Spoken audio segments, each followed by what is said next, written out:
I'll tell you this true story. I've shared it so many times, but I'll need to say this. There was this father who had his young son with him. The father was extremely faithful to the Lord Jesus. This is a true story, my beloveds. He used to go to church every single Sunday and take his son with him without fail. One day the father became sick and he departed from this world. This son remained alone, no parents. The mom had already gone before. The father departed, the son is alone. He is now as a teenager, 13, 14 years of age, a teenager with no parents to look after him. He ended up meeting some other boys similar to his age, and he befriended them, and he stopped going to church. 20 years, that priest in that particular church, which he was very close to his dad, he kept asking about the son. For 20 years he never gave up asking of the whereabouts of this young boy, with no address to this young man. After 20 years, this man walks into the church and he says, "Father, I've heard that you've been asking about so-and-so. Is that true?" He said, "Yes." He said, "Do you want to see him?" He said, "Of course."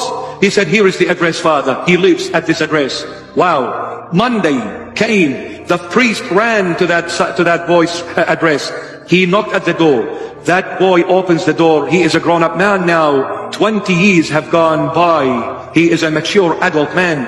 When he opened the door, he recognized the priest from that childhood of his. He said, "Oh my goodness, Father, welcome, welcome, please come on in. What a lovely surprise this is." This priest, it's a true story, he was illiterate. He did not know how to read nor how to write. Absolute illiterate. He had memorized all the liturgical books of the church by heart, because he didn't know how to read and write. He memorized every book, the liturgies, the baptism, the marriage, he memorized them all. He sat down and he said, "My son, Christ wants you."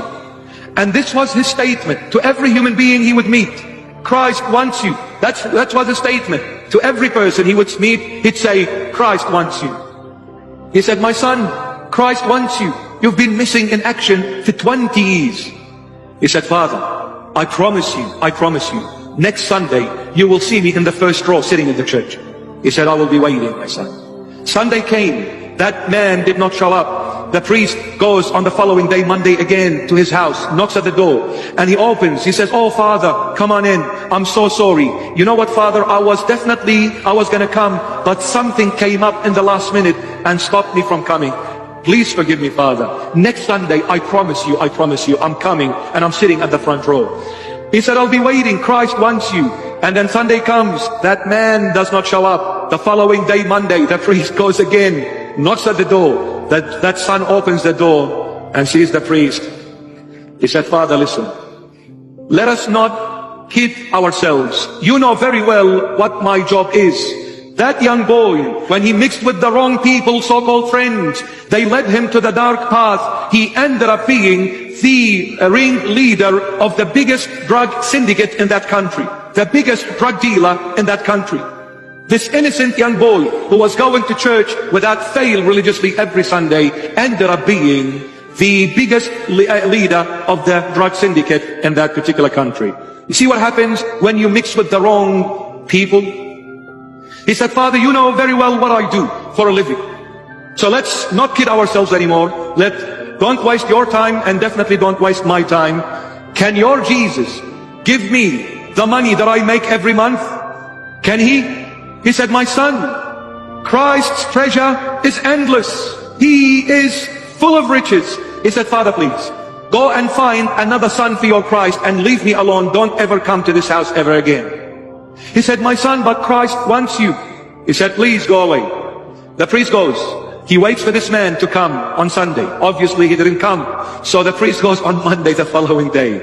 He knocks at the door, and apparently this drug dealer was expecting other drug dealers to come to his house, and he gave them this secret knock. That poor priest knocked at the door the exact way of those drug dealers would have done so. This man runs thinking it is the other drug dealers. So he opens the door eagerly, and to his shocking surprise, he sees that poor priest in front of him out of anger and frustration, he punches the priest in the face, knocks him to the ground, and breaks one of his teeth, and blood started coming out of his mouth, from his mouth. The priest was knocked for a few seconds. He got a bit dizzy. Looks like it was big punch. He wakes up, dusts himself off, with blood coming out of his mouth, one tooth missing. He says, "My son, listen. Before I go, I'm telling you, this is the last time I will ever come to your house ever again. But the last thing I'm going to say before I leave, Christ wants you." And he walks away. That very night, the police in that country get that guy, the biggest drug dealer in that country. They grab him, and then he was sentenced into imprisonment for nine years.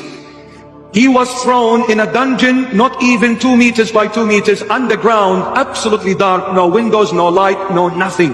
True story.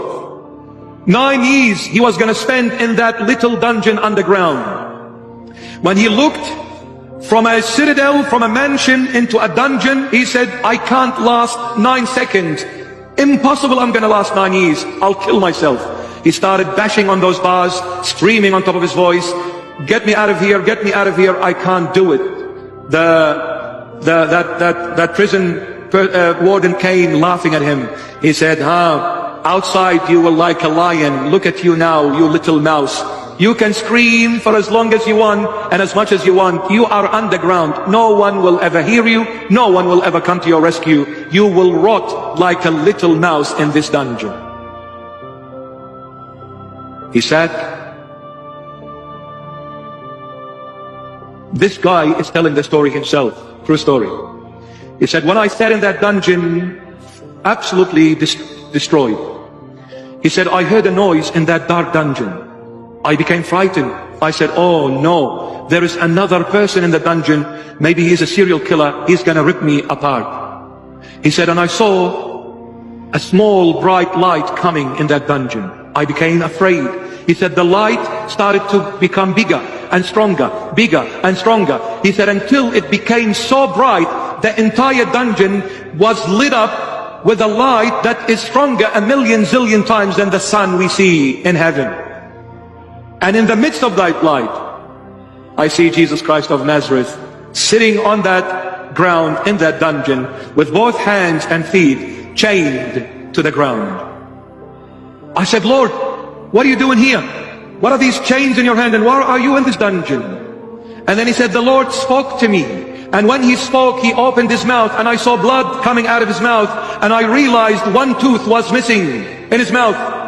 He said, "Lord, what happened to you? Who did this to you?" And then he said, "My son, you did this to me. You." He said, "I threw myself at his feet, crying like a baby. I said, 'Lord, how could I have done that to you? Impossible. When? How?' He said, 'My son, do you think I am a harsh master? It was me, Jesus Christ of Nazareth, who sent that priest your way.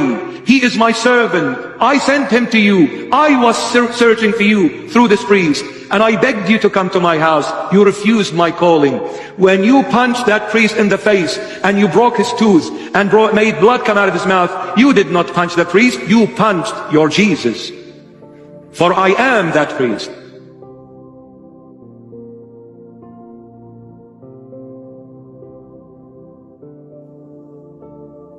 He said, as I was crying, shedding tears like a baby, I said, "Lord, forgive me. Lord, forgive me. Lord, forgive me. For I have done all this to you. I, the blind, the miserable person I am. I beg you to forgive me, Lord." He said, as I was asking for forgiveness, I saw the chains coming out of both hands and feet. And he said, he started rising up and going up and up. And as he was going up, I was saying to him, "Lord, I promise you, when I come out of this dungeon, I am all yours for the rest of my life. Give me that chance, Lord. Give me that opportunity to come back and compensate for every time and moment I have damaged and hurt you, my Lord. Let me heal your wounds." He said, as he was going up, I saw a big smile on his face. He was looking down at me with a huge smile, and he said to me, "I, Christ, want you." The exact words which the priest says to everyone, it was the Lord speaking through him. That man asked for the Holy Bible. He was given a Holy Bible. He lived in a country that was ruled by a different religion. But they brought him the Holy Bible, because when Jesus is with you, no one can stop you. So they brought him the Holy Bible. He spent the 9 years in that dungeon, came out of the dungeon memorizing the Holy Bible from cover to cover by heart. He memorized the entire Bible by heart. And he became one of the most famous preacher ever to exist of his time in that particular country. From the biggest drug dealer to the biggest preacher of the gospel of Christ.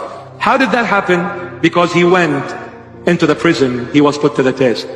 Who threw him in prison? The devil. Who allowed the devil to throw him in prison? The Lord Jesus. When we go through hard times, they can soothe a lot of wounds. They can be a healing to so many issues that we had in our life before. Troublesome times are good if we focus on Christ.